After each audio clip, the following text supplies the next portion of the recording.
ونستعينه ونستغفره ونعوذ بالله من شرور أنفسنا وسيئات أعمالنا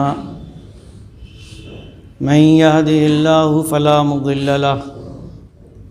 ومن يضلل فلا هادي له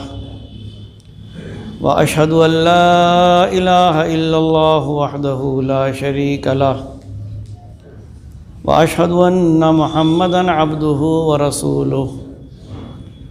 يا أيها الذين آمنوا اتقوا الله حق تقاته ولا تموتن إلا وأنتم مسلمون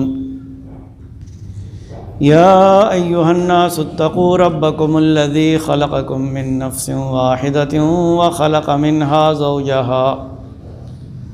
وبث منهما رجالا كثيرا ونساء واتقوا الله الذي تساءلون به والأرحام إن الله كان عليكم رقيبا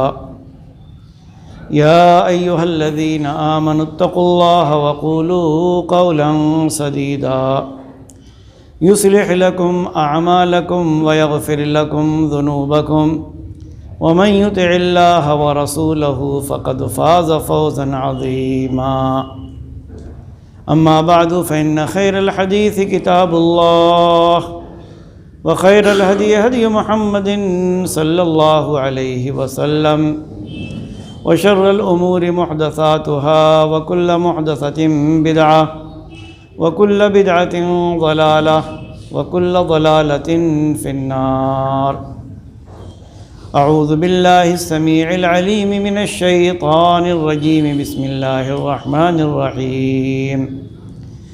يا أيها الذين آمنوا خذوا حذركم فانفروا ثبات أو انفروا جميعا رب اشرح لي صدري ويسر لي أمري واحلل عقدة من لساني يفقهوا قولي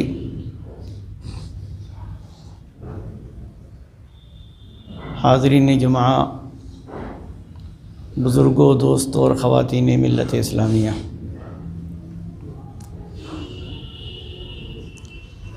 یہ دنیا مختلف چیزوں کی آماجگاہ ہے۔ یہاں خیر بھی ہے اور شر بھی ہے، اچھائی بھی ہے اور برائی بھی ہے، نفع بھی ہے اور نقصان بھی ہے، تندرستی بھی ہے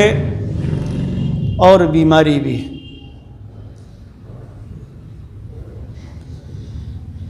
ایک صاحب عقل شخص کا کام یہ ہے کہ وہ اچھائی کا متلاشی ہو، ایسی چیزوں کو بروئے کار لائے اور ایسے کام کرے کہ جو خود اس کے لیے نفع بخش ہوں اور دوسروں کے لیے بھی نفع بخش ہوں، اور ان تمام کاموں سے اجتناب کرے، پرہیز کرے اور بچے جو اس کے لیے نقصان دیں۔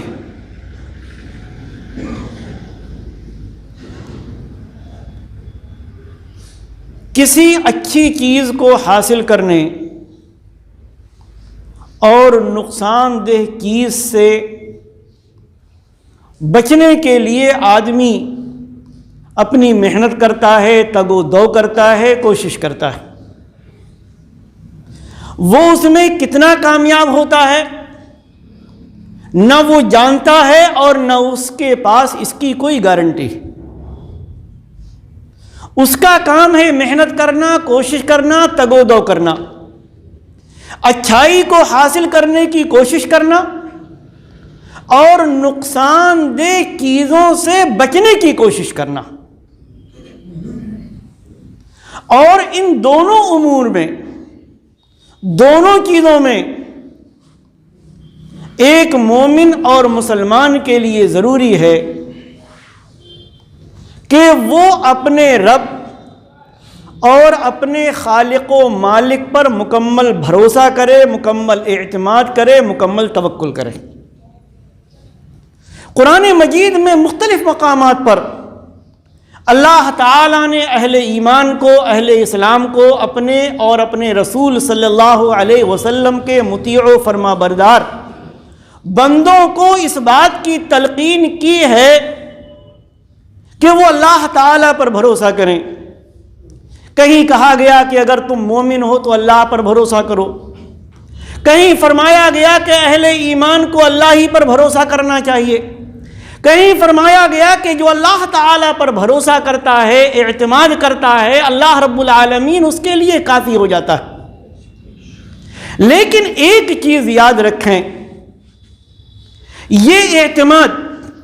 یہ توکل اور یہ بھروسہ کسی بھی انسان کو عاجز نہ بنا دے، ناکارہ نہ بنا دے۔ قرآن مجید میں ایک آیت ہے، اللہ رب العالمین نے ارشاد فرمایا وَمَا مِن دَابَّةٍ فِي الْأَرْضِ إِلَّا عَلَى اللَّهِ رِزْقُهَا۔ دنیا میں جو بھی جاندار ہے، جو بھی رینگنے والا ہے، چلنے والا، اللہ رب العالمین پر اس کی روزی، رب کائنات اس کو روزی دیتا۔ ہم بھی اسی روئے زمین پر رہتے، ہم بھی اسی روئے زمین پر چلتے اور پھرتے۔ اللہ رب العالمین نے جو فرمایا کہ سارے چلنے پھرنے والی مخلوقات کی روزی اللہ رب العالمین پر ہے، اللہ تعالیٰ ان کو روزی دیتا ہے، ظاہر ہے ہماری روزی بھی اللہ تبارک و تعالیٰ ہی کے ذمے۔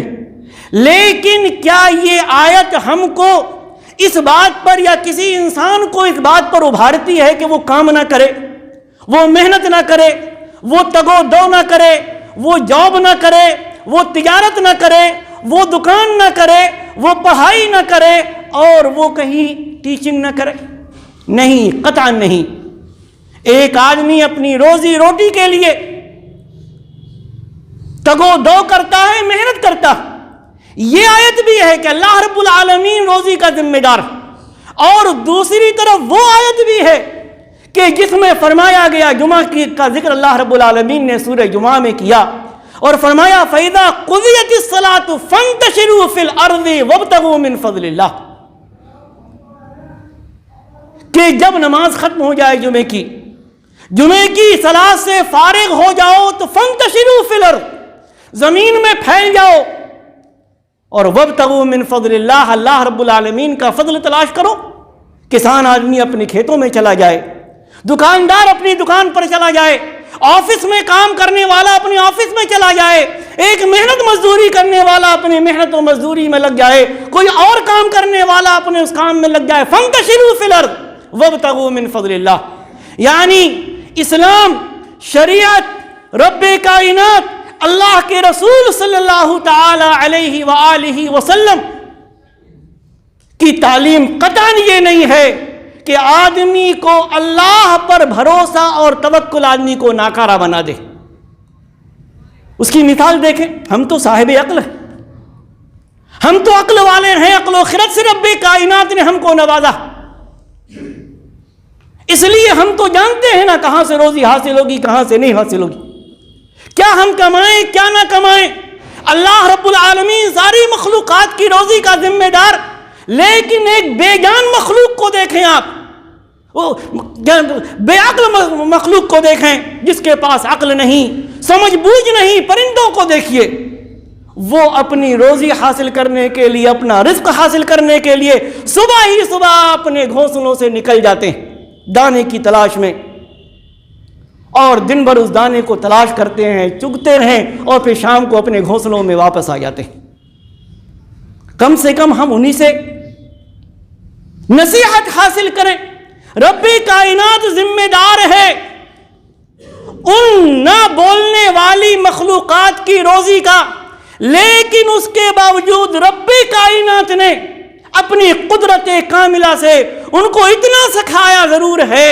کہ تمہارا پیٹ بھرنے کے لیے، روزی حاصل کرنے کے لیے تم کو محنت کرنی پڑے گی، تگ و دو کرنی پڑے گی، وسائل اختیار کرنے پڑیں گے، اسباب اختیار کرنے پڑیں گے۔ ہم بھی نفع و نقصان سے دوچار ہوتے ہیں، اللہ رب العالمین پر ہمارا توکل ہے، بھروسہ ہے، اس کی مرضی کے بغیر کچھ نہیں ہوتا، وہ ہر چیز پر قادر ہے۔ لیکن یہ توکل اور بھروسہ ہم کو عاجز نہیں بناتا اور نہ بنانا چاہیے۔ اس سلسلے میں ہمارے پیارے رسول محمد رسول اللہ صلی اللہ علیہ وسلم کی زندگی، آپ کی حیات طیبہ، آپ کے شب و روز، آپ کے سارے اعمال ہمارے لیے اسوہ ہیں، نمونہ ہیں۔ آپ کوئی ایسی مخلوق نہیں تھے کہ جو ہم سے الگ تھے، بلکہ آپ انسان تھے، انسان کی اولاد تھے، انسان بن کر آئے۔ قرآن مجید میں اللہ رب العالمین نے آپ کی نبوت و رسالت پر اعتراض کرنے والوں کا ایک اعتراض نقل کیا ہے، وَقَالُوا مَا لِهَٰذَا الرَّسُولِ يَأْكُلُ الطَّعَامَ وَيَمْشِي فِي الْأَسْوَاقِ۔ محمد بن عبداللہ صلی اللہ علیہ وسلم یہ رسول ہونے کا دعویٰ کرتے ہیں اور ہے انسان، عبد المطلب کے پوتے، آمنہ کے بیٹے، عبداللہ کے لخت جگر وغیرہ وغیرہ۔ تو کہا اللہ رب العالمین نے کہ یہ مکہ کے کافر، آپ کی نبوت و رسالت کو نہ ماننے والے، آپ کا انکار کرنے والے، آپ پر اعتراض کرتے ہیں اس سلسلے میں کہ آپ تو بشر ہیں، آپ انسان ہیں۔ مَا لِهَٰذَا الرَّسُولِ يَأْكُلُ الطَّعَامَ وَيَمْشِي فِي الْأَسْوَاقِ، کیا ہو گیا ہے اس رسول کو، اس محمد بن عبداللہ صلی اللہ علیہ وسلم کو؟ یہ تو کھانا کھاتے ہیں، بازاروں میں جاتے ہیں، دنیا بھر کے کام کرتے ہیں جیسے دوسرے انسان ہیں، تو یہ بھی ہماری طرح انسان، اس لیے یہ ہمارے نبی کیسے ہو سکتے ہیں؟ یہ رسول کیسے ہو سکتے ہیں؟ یہ ہماری اصلاح کیسے کر سکتے ہیں؟ یہ تو ہمارے جیسے انسان۔ اللہ رب العالمین نے اس اعتراض کا جواب قرآن ہی میں دیا، وَمَا أَرْسَلْنَا قَبْلَكَ مِنَ الْمُرْسَلِينَ إِلَّا إِنَّهُمْ لَيَأْكُلُونَ الطَّعَامَ وَيَمْشُونَ فِي الْأَسْوَاقِ۔ اگر محمد صلی اللہ علیہ وسلم انسان ہیں، بشر ہیں، ان کے کھانے پینے اور بازار جانے پر تم کو اعتراض ہے کہ کیونکہ یہ کھاتے پیتے ہیں، بازار جاتے ہیں، اپنی ضروریات پوری کرتے ہیں، اس لیے یہ رسول نہیں ہو سکتے۔ تو یاد رکھو، رب کائنات نے اپنے آخری نبی سے پہلے جتنے بھی رسول بھیجے سب انسان تھے، سب کا حال یہی تھا کہ یاکلون الطعام ویمشون فی الاسواق، سب کھانا کھاتے تھے، سب بازاروں میں جایا کرتے تھے۔ حکومت تک کی بعض نبیوں نے، حضرت سلیمان علیہ السلام جیسی حکومت کس کو عطا ہوگی؟ خود دعا کی تھی، رب حب لی ملکا لا ينبغی لأحد من بعدی، رب کائنات مجھ کو ایسی سلطنت تو عطا کرنا کہ میرے بعد کسی کو ایسی سلطنت حاصل نہ ہو۔ بڑے بڑے بادشاہوں کا ہم نام لیتے ہیں، ذوالقرنین ہو یا اور بھی بڑے بڑے بادشاہ، لیکن یاد رکھیں سلیمان علیہ السلام جیسا بادشاہ کوئی نہیں۔ صرف انسانوں پر حکومت نہیں، جنوں پر حکومت، پرندوں کی بولیاں جانتے، ہوا ان کے تخت کو لے کر اڑتی۔ تو مختصر عرض یہ کر رہا تھا کہ اللہ کے رسول صلی اللہ علیہ وآلہ وسلم خاتم النبیین ہیں، آپ ہمارے لیے اسوہ ہیں، نمونہ ہیں، قدوہ۔ اور یاد رکھیں زندگی کا شعور، زندگی گزارنے کا شعور اگر کسی نے خاتم النبیین محمد الرسول اللہ صلی اللہ علیہ وسلم سے نہیں سیکھا تو وہ مومن نہیں، وہ مسلمان نہیں۔ آپ دیکھیں آپ نے بھی کیا اچھائیوں کے، نفع بخش چیزوں کے حصول کے لیے اور تکلیف دہ چیزوں سے بچنے کے لیے اسباب و ذرائع اختیار کیے یا نہیں کیے؟ آپ نے ان چیزوں کو اپنایا کہ نہیں اپنایا جن سے آپ نقصان سے بچ سکیں، نقصان دہ چیزوں سے بچ سکیں؟ مکہ والے دشمن ہو گئے، آپ کے دشمن آپ کے قتل کے در پہ قتل کرنے کے لیے منصوبہ بنایا، قرارداد پاس ہو گئی دارالندوہ میں،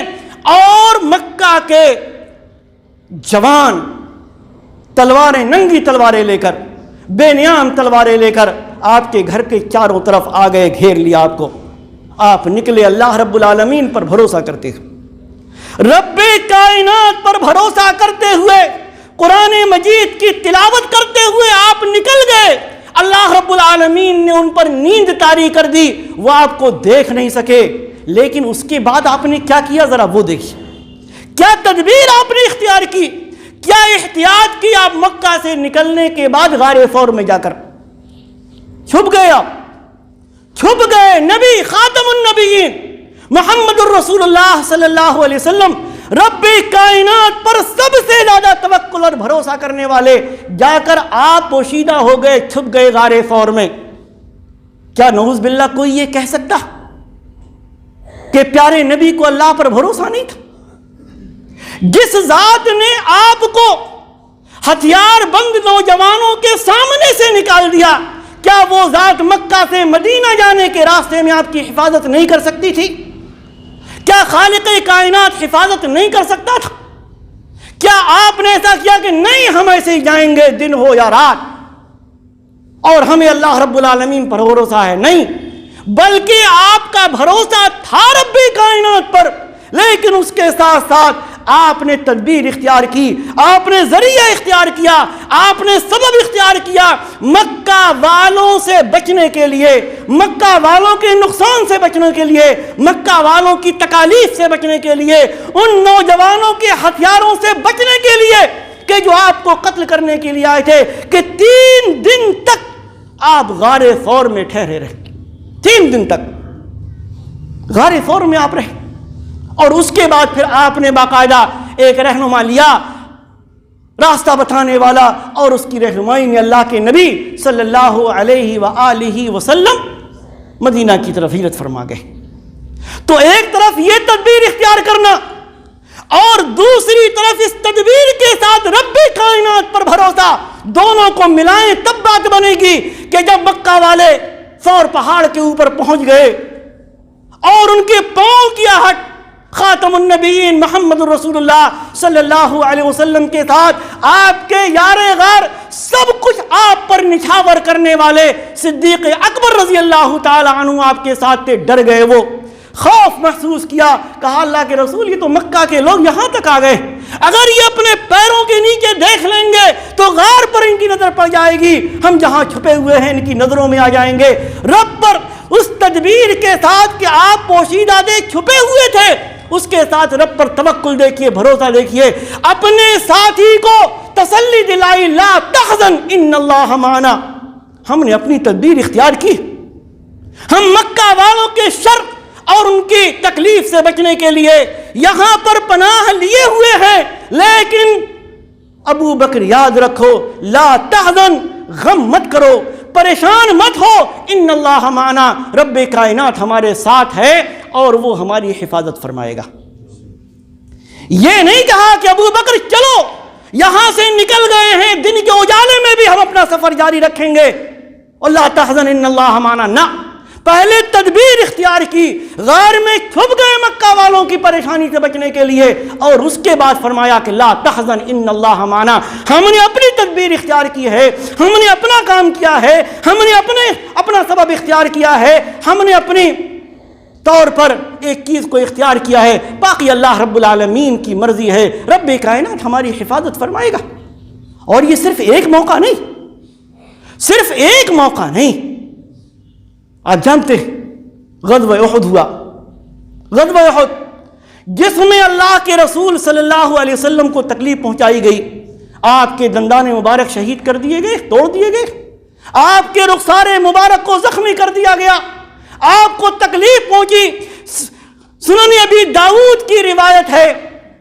راوی بیان کرتے ہیں، صحابی رسول بیان کرتے ہیں کہ احد کے موقع پر رسول اکرم صلی اللہ علیہ وسلم 2 زرہیں پہنے ہوئے تھے۔ زرہ لوہے کا ایک لباس ہوتا ہے، قمیص آپ نے دیکھا ہوگا کہیں، کسی میوزیم میں جا کر دیکھیے، پہلے بادشاہ لوگ اور کون کون استعمال کیا کرتے تھے، فوجی لوگ استعمال کیا کرتے، کہتے ہیں ایک زرہ نہیں 2 زرہیں اللہ کے نبی صلی اللہ علیہ وسلم پہنے ہوئے تھے، زیب تن کیے ہوئے تھے، دشمنوں کے حملوں سے بچنے کے لیے، دشمنوں کی تلواروں سے بچنے کے لیے۔ کیا نعوذ باللہ یہ زرہیں پہننا آپ کا توکل کے خلاف تھا؟ غزوہ احد کے بعد غزوہ خندق آیا، جس کو غزوہ احزاب کہتے ہیں، 10,000 کا لشکر لے کر مشرکین مکہ بلکہ مشرکین عرب کئی قبائل مل کر مدینہ پر حملہ آور ہوئے تھے۔ جب آپ نے دیکھا کہ یہ مدینہ کے تھوڑے لوگ جس 10,000 کا مقابلہ نہیں کر سکتے ہیں، چاروں طرف سے مدینہ کا مقابلہ کرنا ان کا آسان نہیں ہوگا، چنانچہ وہ جانب کہ جس طرف سے دشمنوں کے آنے کا خطرہ تھا، آپ نے خندق کھدوا دی۔ خندق کھدوا دی، گڈھا کھدوا دیا حضرت سلمان فارسی رضی اللہ تعالیٰ عنہ کی تجویز پر،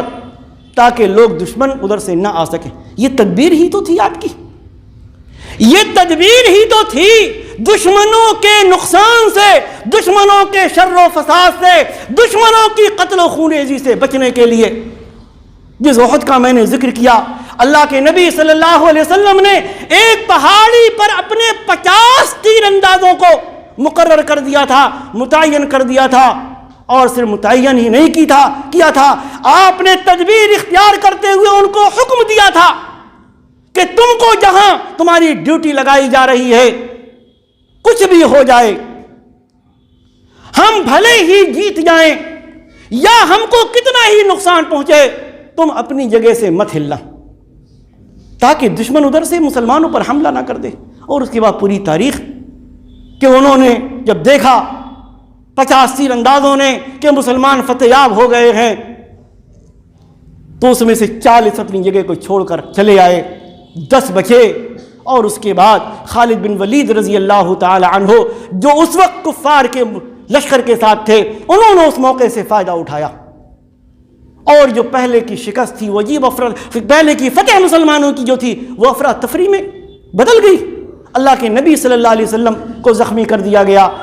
حمزہ رضی اللہ تعالی عنہ کو زخمی کر دیا گیا، بڑے بڑے مسلمان شہید کر دیے، حضرت حمزہ کو شہید کر دیا گیا، اور 70 صحابہ کو شہید کر دیا گیا، 70۔ لیکن آپ نے وہ تدبیر اختیار کی، وہ تدبیر اختیار کی۔ ایک چیز ہوتی تھی خود، جس کو کہا جاتا ہے، آج کے دور میں اگر دیکھیں یا موجودہ اس میں تو ہیلمٹ سمجھ لیں۔ موٹر سائیکل ہم چلاتے ہیں، آدمی چلاتا ہے ہیلمٹ استعمال کرتا ہے، کبھی کبھی تو اس لیے استعمال کرتا ہے کہ صاحب حکومت کی طرف سے پابندی، نہیں استعمال کرے گا تو بھی چالان کٹ جائے گا۔ یہ کس لیے؟ آدمی کی حفاظت کے لیے لوگ جنگوں میں بھی استعمال کیا کرتے تھے۔ انس بن مالک رضی اللہ تعالی عنہ بیان کرتے ہیں کہ فتح مکہ کے موقع پر اللہ کے نبی صلی اللہ علیہ وسلم جب مکہ میں داخل ہوئے تو آپ خود پہنے ہوئے تھے وہ فوجی ٹوپی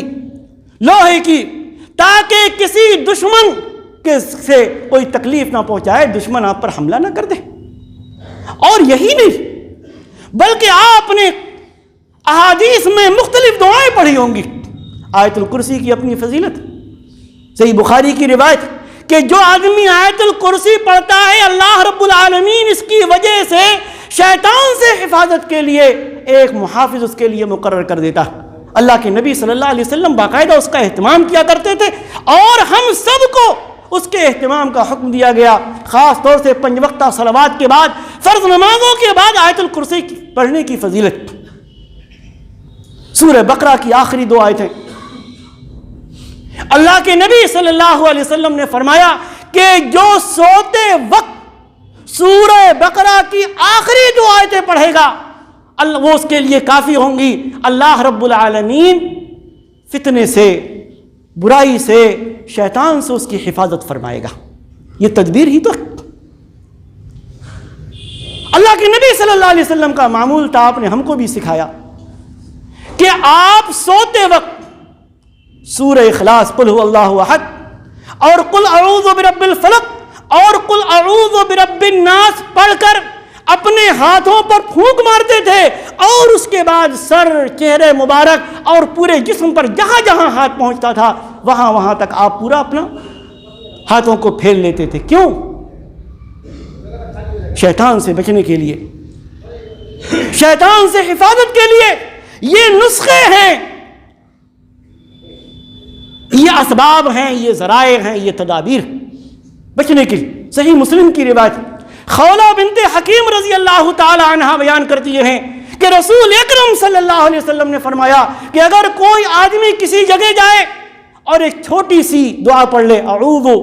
بکلمات اللہ التامات من شر ما خلق، رسول اکرم صلی اللہ علیہ وسلم فرماتے ہیں کہ جب تک وہ اس جگہ سے چلا نہیں جائے گا، یعنی جب تک وہ وہاں رہے گا، رب کائنات اس کی حفاظت فرماتا رہے گا۔ اس دعا کا اہتمام کریں، اپنے بچوں کو بھی سکھائیں۔ اندھیری گلیوں سے ہم گزرتے ہیں، غیر مانوس جگہوں پر چلے جاتے ہیں، کبھی کبھی عجیب طرح کی چیزیں ہمارے سامنے آ جاتی ہیں، کبھی کتے آ جاتے ہیں، کبھی کچھ اور آ جاتا ہے، خود بھی ہم اس دعا کا اہتمام کریں، اپنے بچوں کو سکھائیں۔ بڑی معمولی دعا، اعوذ بکلمات اللہ التامات من شر ما خلق، اور رسول اکرم صلی اللہ علیہ وسلم فرماتے ہیں آدمی کسی جگہ جائے یہ دعا پڑھ لے، جب تک وہاں رہے گا تب تک رب کائنات اس کی حفاظت فرماتا رہے گا۔ ان دعاؤں کا پڑھنا، آپ کا فوجیوں کو رکھنا، آپ کا جنگ کے موقع پر ہتھیار لگانا یا ایسی چیزیں استعمال کرنا کہ جس سے دوسروں کے ہتھیار کا اثر نہ ہو، یہ سب تدابیر ہے۔ اور بھی اس سے واضح میں آپ کو بتاؤں، ہم لوگ تو ذرا سی بات پہ کہہ دیتے ہیں نا کہ یہ صاحب کر لیا توکل کے خلاف ہو گیا۔ کیا توکل اس بات پر آمادہ ہم کو نہیں کرتا کہ ہم ایسا کریں؟ صحیح بخاری و مسلم کی روایت، ام المومنین عائشہ صدیقہ رضی اللہ تعالی عنہا بیان کرتی ہیں کہ ایک رات اللہ کے رسول صلی اللہ علیہ وسلم کو نیند نہیں آ رہی تھی، بے نہیں تھی آپ کو۔ اس موقع پر آپ نے ارشاد فرمایا کاش مسلمانوں میں سے کوئی نیک صالح شخص میرا پہرا دیتا۔ آپ فرما رہے خاتم النبیین سید ولد آدم فرماتے ہیں کاش مسلمانوں میں سے کوئی نیک آدمی میرا پہرا دیتا۔ کہتی ہیں ام المومنین کہ آپ نے یہ بات بیان فرمائی اور اس کے بعد ہم نے ہتھیاروں کی آواز سنی، کوئی آیا ہتھیار لگائے ہوئے، ہتھیاروں کی آواز آ رہی۔ پوچھا اللہ کے نبی صلی اللہ علیہ وسلم نے کون؟ کہا سعد بن ابی وقاص۔ جواب ملا سعد بن ابی وقاص عشرہ مبشرہ میں سے بہت بڑے صحابی، بڑی فضیلت ان کی۔ کہتے ہیں اللہ کے رسول میں ہوں سعد، اور میرے دل میں یہ خیال آیا کہ چلوں میں اپنے پیارے رسول محمد صلی اللہ علیہ وسلم کا پہرا دوں تاکہ کوئی دشمن آپ کو تکلیف نہ پہنچا دے۔ اما عائشہ بیان کرتی ہیں کہ جب سعد بن ابی وقاص آگے پہرا دینے کے لیے اللہ کے نبی صلی اللہ علیہ وسلم بے خوف ہو کر سو گئے، حتی سمعنا غطیتہ، یہاں تک کہ ہم نے سونے میں جو آواز نکلتی ہے، خراٹہ ہم جس کو کہتے ہیں، کہتی ہیں وہ آواز ہم نے سنی۔ ذرا بتائیں اللہ کے نبی صلی اللہ علیہ وسلم سے بھی بڑا اپنے رب پر توکل اور بھروسہ کرنے والا کوئی ہوگا؟ آپ فرماتے ہیں کاش میرا کوئی پہرا دیتا، اور اس کے بعد جب پہرا دینے کے لیے ایک صحابی آ گئے تو آپ بالکل مطمئن ہو کر سو گئے۔ یہ چیزیں ظاہر ہے اللہ پر توکل کے خلاف نہیں، دنیاوی اسباب ہیں، ذرائع ہیں، آدمی ذرائع اختیار کرے، تدابیر اختیار کرے۔ بیمار ہے تو انجیکشن لے، کوئی بیماری ہونے والی ہے یا کسی کا اندیشہ ہے اس کو ٹیکہ لے۔ ہم کتنے بچوں کو ٹیکے لگواتے ہیں، کوئی اور چیز استعمال کرے، لیکن ایک چیز ضرور یاد رکھے کہ ٹیکہ، دوا، کسی تدبیر کو اختیار کرنا اس سب کے اندر یہ چیز نہیں کہ وہ اپنے طور پر انسان کو فائدہ پہنچا دیں جب تک اللہ رب العالمین نہ چاہے۔ یہ چیز ضروری، دونوں میں بیلنس رکھی۔ کسی پریشانی سے بچنے کے لیے، بیماری سے بچنے کے لیے تدبیر اختیار کرنا، بخار سے بچنے کے لیے دوا کا استعمال کرنا، لیکن اس دوا کے استعمال کے ساتھ رب کائنات پر یہ توکل اور بھروسہ کہ لوگوں نے، ڈاکٹروں نے یہ بخار کے لیے دوا بنائی ہے، میں بخار میں مبتلا ہوں، دوا لے رہا ہوں، لیکن اس کا کام ہے بخار کو ختم کرنا، لیکن یہ تبھی کام کرے گی جب رب کائنات کی مشیت ہوگی۔ یہ نہیں کہ آدمی توکل کر لے، کہ آدمی تدبیر اختیار کر لے اور یہ سمجھے کہ جب یہی ہے سب کچھ اور اس کے علاوہ کچھ نہیں۔ نہ، تدبیر اختیار کرنے کے ساتھ ساتھ اللہ رب العالمین پر بھروسہ۔ ہم نے کوئی بھی طریقہ اختیار کیا، ہم کھیتی کرتے ہیں، جو چیزیں ہیں کھیتی کو لہلہانے کے لیے، اچھی کھیتی کے لیے وہ ہم اختیار کرتے ہیں، لیکن گارنٹی یہ نہیں ہوتی کہ ان سب ذرائع اور اسباب کو اختیار کرنے کے بعد اسی انداز میں کھیتی ہمارے پاس آ جائے گی، غلہ آ جائے گا جیسے ہم چاہتے ہیں۔ کبھی کبھی ایسا ہوتا ہے سیلاب آ جاتے ہیں، کھیتی برباد ہو جاتی ہے، آگ لگ جاتی ہے، پوری کھیتی جل جاتی ہے، اور نہ جانے کیا کیا ہوتا ہے۔ تو ہمارا کام تدبیر اختیار کرنا ہے، ذرائع اختیار کرنا ہے، اسباب اختیار کرنا ہے، بیماری میں دواؤں کا استعمال کرنا ہے، اور اس کے بعد بھروسہ اللہ رب العالمین پر کہ یہ ہم نے اپنی تدبیر کر لی، باقی اللہ رب العالمین چاہے گا تو انشاءاللہ اس سے فائدہ ہوگا، نہ تو صرف اس ذریعے اس تدبیر ہی پر مکمل اعتماد کہ صاحب یہی ہم نے لے لی اور یہ بیڑا پار کر دے گی، اور نہ ہی اتنا توکل کہ صاحب کچھ بھی ہو جائے اور صاحب ہم استعمال نہیں کریں گے، ایسا ہم یہ ذریعہ نہیں اختیار کریں گے، ہم یہ تدبیر اختیار نہیں کریں گے، ہم یہ وسیلہ اختیار نہیں کریں گے، بلکہ تدبیر اختیار کرنے کے ساتھ ساتھ رب کائنات پر توکل اور بھروسہ کہ اللہ رب العالمین جب چاہے گا تبھی ہمیں فائدہ ہوگا۔ ہم تجارت کر رہے ہیں، رب کائنات جب چاہے گا تب ہم کو نفع ہوگا۔ تو ان دونوں چیزوں کو بیلنس کے ساتھ اختیار کرنا اپنی زندگی میں ضروری ہے۔ اللہ رب العالمین ہمیں دین کی صحیح سمجھ عطا فرمائے، کتاب و سنت پر عقل و خرد کے ساتھ عمل کی توفیق عطا فرمائے، اپنے پیارے نبی صلی اللہ علیہ وسلم کو اپنا اسوہ اور نمونہ بنانے کی توفیق عطا فرمائے، کتاب و سنت کے مطابق اپنی زندگی گزارنے کی توفیق عطا فرمائے۔ آمین۔ بارک اللہ لنا ولکم فی القرآن العظیم ونفعنی وإیاکم بالآیات والذکر الحکیم، انہ تعالی جواد کریم ملک بر رؤوف رحیم۔